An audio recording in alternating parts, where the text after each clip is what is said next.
In this video, you'll learn how to inoculate grain.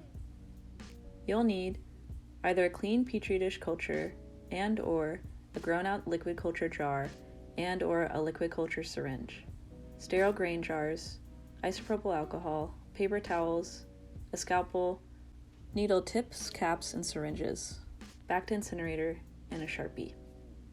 Turn on the flow hood and let it run for at least 10 minutes. While this is happening, clean the lab space, wipe the workbench with alcohol, and inspect the flow hood area for debris. Spray your hands with isopropyl alcohol and let them air dry. Put on gloves and spray them again with isopropyl alcohol.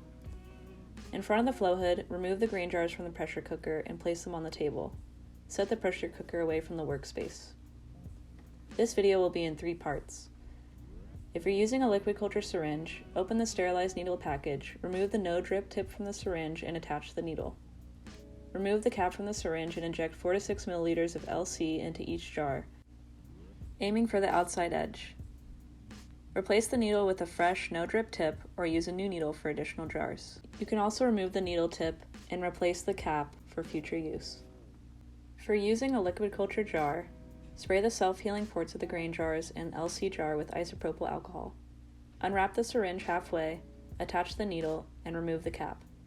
Insert the needle into the LC jar's self-healing port, ensuring it's submerged in the liquid without covering the port or filter patch. Draw 12 milliliters of LC into the syringe, remove the needle from the port, and insert it into a grain jar's self-healing port. Release 4 to 6 milliliters of LC into the jar, aiming for the outside edge. Use a fresh syringe and needle for each liquid culture jar that you're drawing from to avoid contamination. Dispose of or set aside to carefully sterilize used needle and syringes. Spray the self-healing ports of all inoculated jars.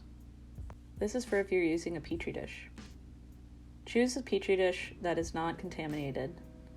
When you're in the lab, grab a scalpel and spray with isopropyl alcohol, letting it air dry. Sterilize the scalpel tip in the back to incinerator for 10 seconds. Remove the parafilm from the plate, slice it into 1 centimeter chunks, and transfer half of the plate into a grain jar. Repeat for another jar. Shake the jars to distribute the culture evenly. Make sure to label the jars with the species name, the date, and your initials. Incubate the jars in a warm environment for 1 week. Shake to break up mycelium and redistribute it. Incubate for another week until mycelium covers all the grain. Your grain spawn is now ready for use.